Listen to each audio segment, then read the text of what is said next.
Our little kids have big emotions, and our big kids have big emotions too. We don't teach our kids to understand their emotions. So sometimes when they're feeling in the heat of an emotion, they don't understand it or know how to go from the heat to bring it down and feel in control again. And we end up with these tantrums and meltdowns and other responses.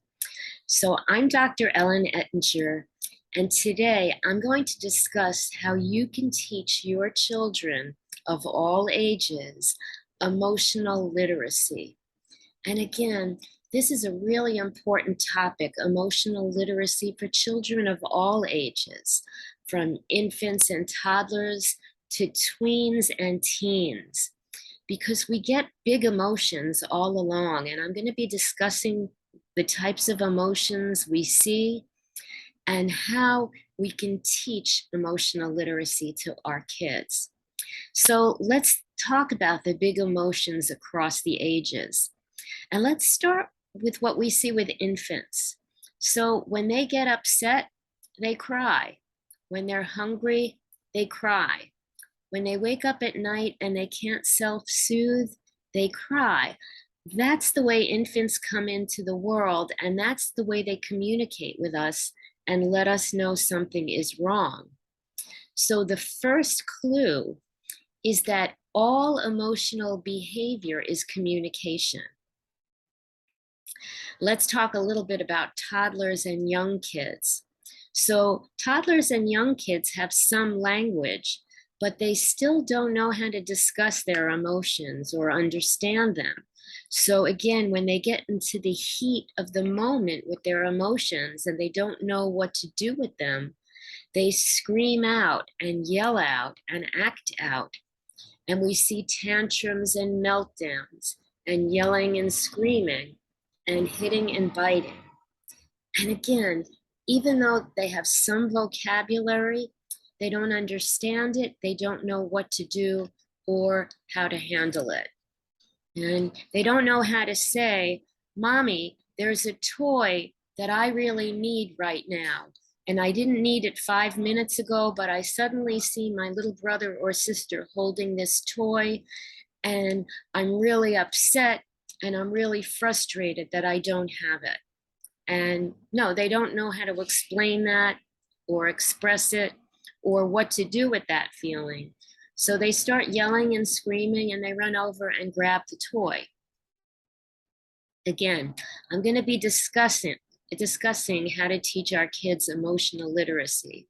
But let's talk about what we see in tweens and teens, because they have a lot of vocabulary. They certainly know how to talk, but they still don't know how to express their feelings and emotions. So often we get talk back or arguing or the eye rolling or head rolling or some passive aggressive emotional responses. Like some of the parents that I work with tell me their teenagers hardly talk to them. Again, there isn't a discussion, an ongoing channel of communication going on. So again, across the ages, we see behavior that reflects emotions. And I want to remind, as the first knowledge point, it is that all emotional behavior is communication. Kids are trying to express how they're feeling, and they often express it in a big way because they don't know otherwise how to express it, how to understand it, and again, to go from that heat, to bring it down, to feel calm and in control again. So the first important step we can do is try to help our kids build a vocabulary so that they can express their emotions. And then we can teach them there are steps they can take. And before we even get to that, I want to discuss some triggers that I think parents should be aware of when we can see kids on the way up in their emotional ladder. And sometimes we may be able to get them before they hit the height of their emotional response. So I want to talk about how to pick up some triggers, especially um, with the toddlers and younger kids, because very often there are responses and there are ways of knowing that we may get an emotional response. So when kids are hungry, and sometimes they get hungry and angry, we get that hangry response, and it just makes them yell out. So sometimes kids need snacks in between their meals. Sometimes when they're tired or bored or understimulated, they just have an emotional response when they have nothing to do. Sometimes when they're overstimulated, when they have an overly busy day with a lot of activities, even a happy day, sometimes when kids go on vacation and there are so many new fun things that they're doing, but again, they're new things, they're out of their usual routine. And sometimes kids end up in a big emotional response because of the overstimulation and they don't know how to handle their activities and emotions. And sometimes, there's sometimes particular times of day, like for young kids, mid or late afternoon. So between lunchtime and dinner, when they sometimes act out. And again, sometimes at times of day, snacks can really be helpful, or a little rest, a little relaxation. Sometimes particular events can trigger emotions. When my daughter was really young, going shopping was a major emotional event for her until I realized it and took some steps. So when we would go grocery shopping, she would get very upset when I would be looking on the shelves and reaching for things, and she didn't feel my attention to her. Kids come into the world craving attention, and they do crave a feeling of being in control, of having some power. And being out there in a store made her feel very much like she didn't have attention and she didn't have control. And when I realized that this was a trigger, I would discuss beforehand with her that we were going to go shopping. I would tell her we have a particular list of things that we're going to get. So this was not a treasure hunt. If we were going to go to a general store with clothing or toys that were around in the environment, this was not a place where she was going to point out everything she wanted. We were going on a particular expedition to get a small list of things. We'd get what we needed, and then I would plan and tell her what we were going to do afterwards. So I would tell her, we're going to go to this store, we're going to pick up these things, and then we can come home and we'll read a book. Or we'll come home and we'll do some drawing, or maybe we'll go to the park, or whatever it is that I had on the next activity for the day. So by taking any surprise out of the event and letting her know what to expect for going shopping and afterwards, it made her more relaxed. It made her feel that she had more control of her day and in the activity. So I want to start talking about emotional literacy. There's a children's researcher who talks about 6 emotions: happiness, sadness, fear, anger, surprise, and disgust. And I've updated the list for my activities in working with the parents who I work with and the families. So I'm going to share my list with you. There's a negative list of emotions and positive list. So the negative is sadness, anger, fear, upset, frustration, and surprise. And the positive emotions are happiness, excitement, and surprise. So the first thing you'll notice is that I have surprise on my list twice, because we often understand intuitively that a negative surprise, a bad surprise, can elicit some strong emotions. But again, some happy and good emotions that can also yield some surprising actions. So again, if you're on vacation, it's really a happy experience. You're doing fun things, but it may be hard for kids to take in all the newness, all the surprise of a happy, exciting day. And so surprise is on the list twice. I also want to mention that when I include frustration on my list, it's kind of a pack of a few things together. So in frustration, I also include anxiety and stress. So stress is more outward stress where we see kids reacting in a stressful way. And I also include tension, tense. What we don't see outside, kids sometimes hold in their body, tension. So again, we have positive emotions, negative emotions. We have surprise on the two different lists. And let's talk about how we can teach our kids about these emotions. So we want to teach them the words, but the first thing that I think we want to teach our kids is number one, that emotions are normal. Everybody experiences emotions. It's normal, no matter what our age as well. And you can serve as a role model to talk to your kids about emotions that you've had and what you do. So you might have a conversation and say to your child something like, I was feeling really upset the other day, and I knew I had to take a little time to calm myself down and feel more settled. And I took some time, I took some deep breaths, or I counted to 10, or whatever it is that you would say you did. And by having that simple discussion, you're role modeling to your child first that emotions are normal, and second, that there are steps that they can take.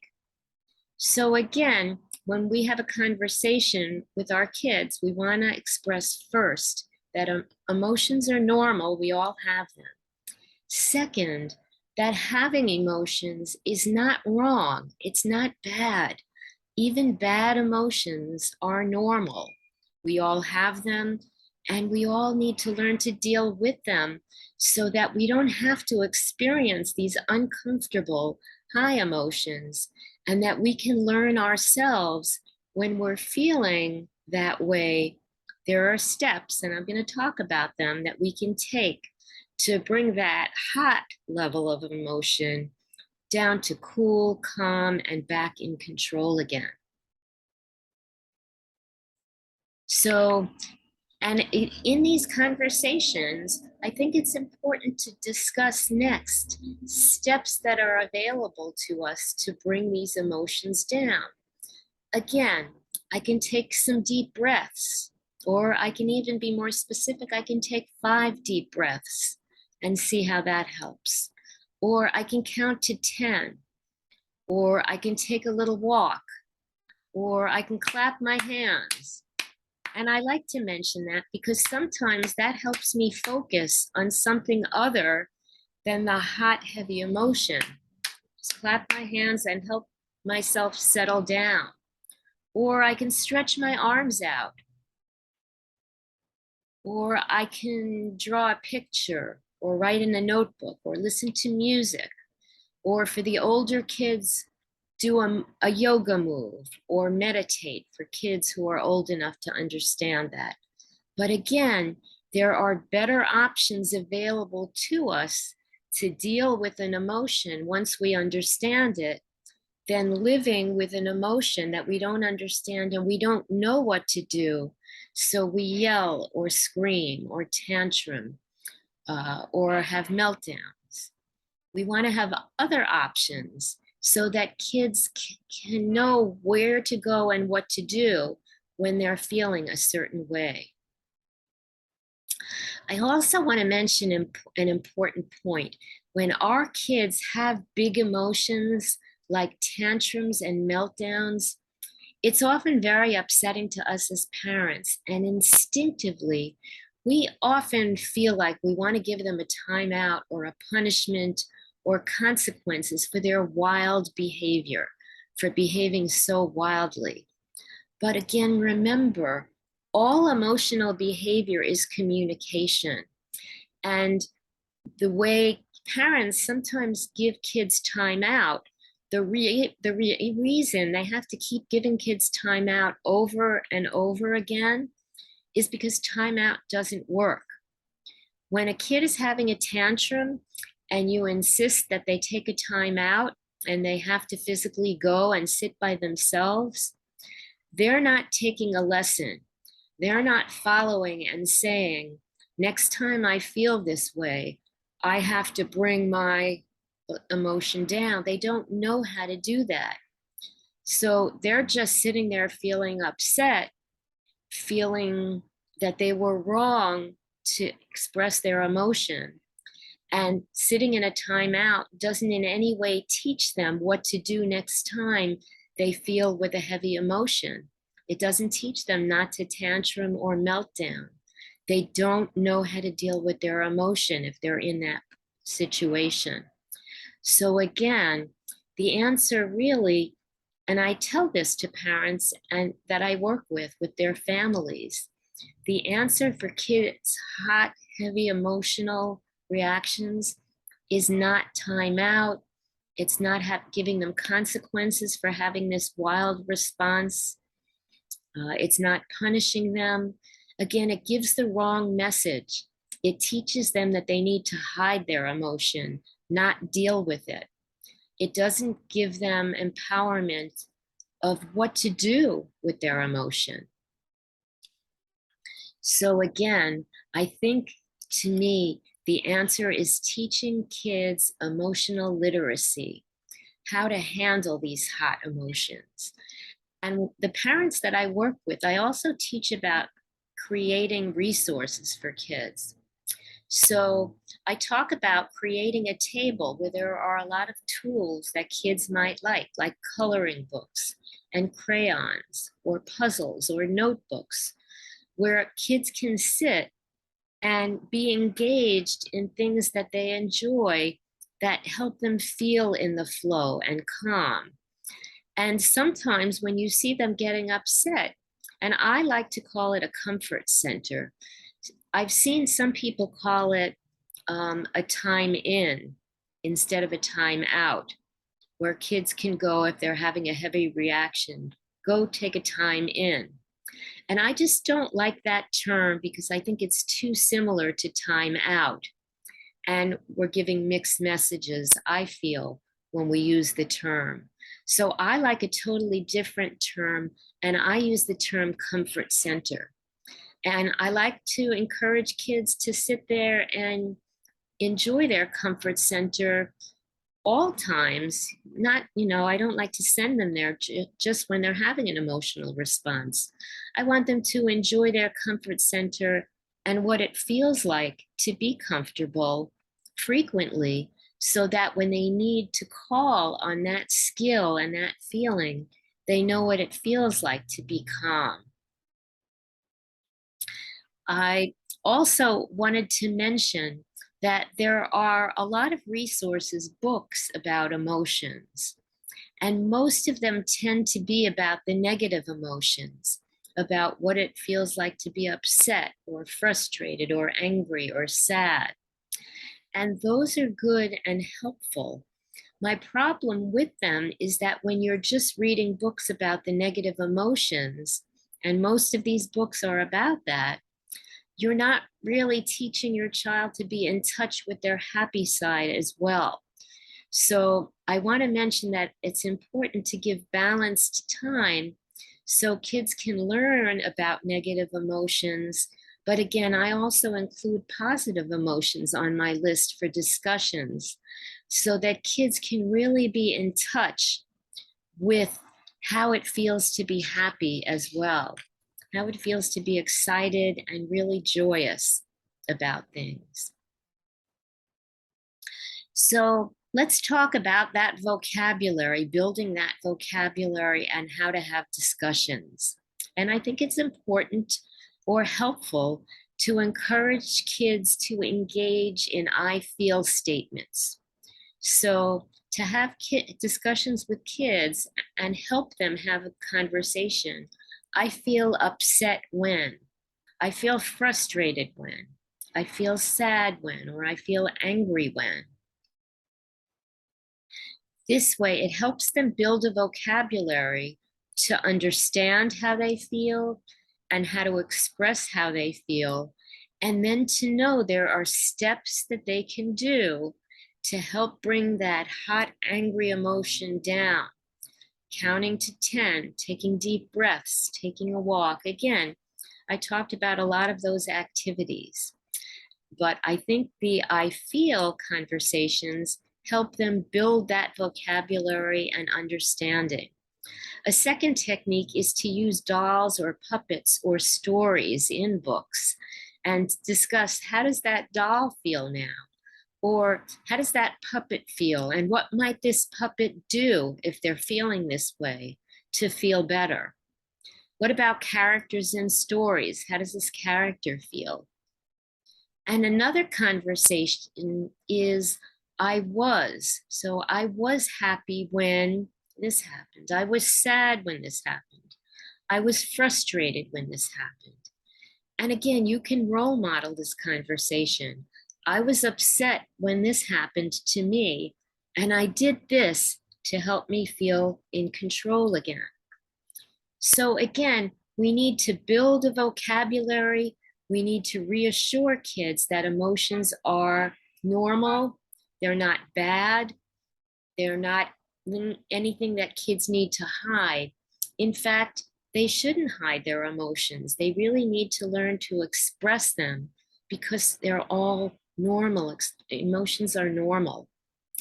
I like to talk to parents that I work with and families that I work with about emotion scripts to help families talk about emotions with their kids. And these scripts are very personalized for kids and their ages and their personalities and their needs. So if you're having some difficulty or some challenges in coming up with your conversations for your kids about emotions, you can feel free to reach out to me. This is a common topic that parents do want to talk to me about and want some help with creating emotional literacy. It's also a topic that I talk to a lot with teachers. So if you know any teachers, feel free to share this video with teachers and school administrators. I sometimes do presentations for schools and classes and teachers. And if that's something that's of interest that would help you, feel free to reach out to me. I will leave my contact information below.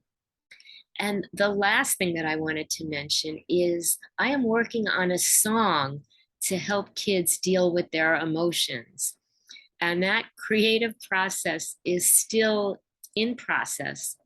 So I don't have it ready yet, but I will let you know. If you're interested in the song, again, contact me with my contact information I'll leave below. Let me know that you'd like the song when I do finish it, and I'll be happy to share it with you. Those of you who know me and have worked with me over time know that I do have two YouTube channels. One is my general channel, the one that you're on now, Dr. Ellen Ettinger Life Success. But I do have another channel that's for my songwriting and singing. And that's just a channel with my name, Ellen Ettinger.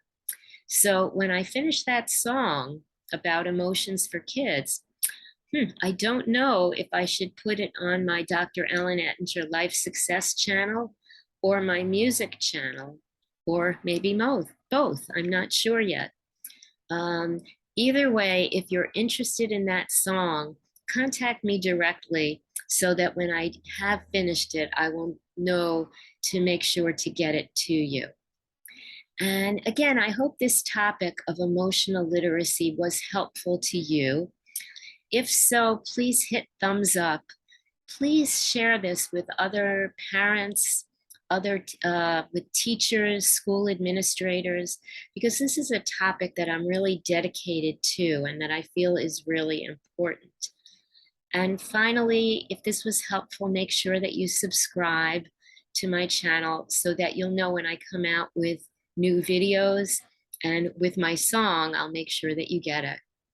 So again, I hope that this was helpful. I will be coming out with a new video soon on other topics, other important topics. So until then, be empowered, come back and learn new skills on my channel, and let's talk again soon.